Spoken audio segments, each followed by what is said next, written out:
வணக்கம் நண்பர்களே. டே இன்னைக்கு ரொம்ப கடினமா தான் ஸ்டார்ட் ஆச்சு. என்னால காலையில எந்திரிச்சு வீடியோ எடுக்க முடியல. தம்பிக்கு ரொம்ப பல்லு வலி. எந்த வழியா இருந்தாலும் பரவாயில்ல அப்படின்னு எனக்கு நானே சொல்லிக்கிட்டு கன்சிஸ்டன்சி மட்டும் விடக்கூடாது அப்படிங்கிறதுக்காக உடற்பயிற்சி கூடத்துக்கு கிளம்பிட்டேன். இன்னும் என் லைஃப்ல டே பை டேயா ஒன்னுனா கத்துக்கணும் முடிவு பண்ணிருக்கேன். என்னால முடியாத விஷயங்களை ட்ரை பண்ணி அதுல போக்கஸ்டா இருக்க போறேன்.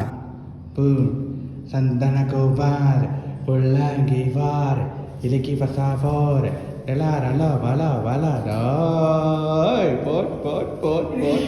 இன்னைக்கான ஒர்க் அவுட் என்னன்னு பாத்தீங்கன்னா ட்ரைசெப்ஸ்க்கான ஒர்க் அவுட் தான். என்னோட பாடி வெயிட்டை நானும் லிஃப்ட் பண்ணலான்னு ட்ரை பண்ணி பார்த்தேன். அது முடியவே இல்லை. கண்டிப்பா ஒரு நாள் அதை ட்ரை பண்ணி சக்சஸ் பண்ணி காட்டுவேன். வாழ்க்கையில நிறைய சும்மாவே இருந்துட்டேன். இனிமேலும் வாழ்க்கையில சும்மா இருக்க கூடாது அப்படிங்கிறதுக்காக தான் இந்த கண்டென்ட் கிரியேஷனே ஸ்டார்ட் பண்ணிருக்கேன். ட்ரைசெப்ஸ்லயும் எனக்கு தெரிஞ்ச மாடல்ல ஒரு 2-3 மாடல் போட ஆரம்பிச்சிருக்கேன். உடம்புல இரும்பு சத்துலாம் ரொம்ப கம்மியாயிட்டு போல. எனக்கு இந்த மாடல் போடும்போது கை கால்லாம் ரொம்பவே நடுங்க ஆரம்பிச்சிட்டு. ஏன்னு தெரியல, வழக்கத்துக்கு மாறா பாடியுமே இன்னைக்கு ரொம்பவே ஸ்வெட் ஆக ஆரம்பிச்சிட்டு. நானுமே உங்ககிட்ட ஒண்ணு சொல்ல விரும்புறேன். உங்களுக்கு தெரியாத ஒரு விஷயத்த ட்ரை பண்ணி பாருங்க. தென் அதுலயும் நீங்க போக்கஸ்டா இருங்க. கன்சிஸ்டன்சியை மட்டும் விட்டுறவே விட்டுறாதீங்க.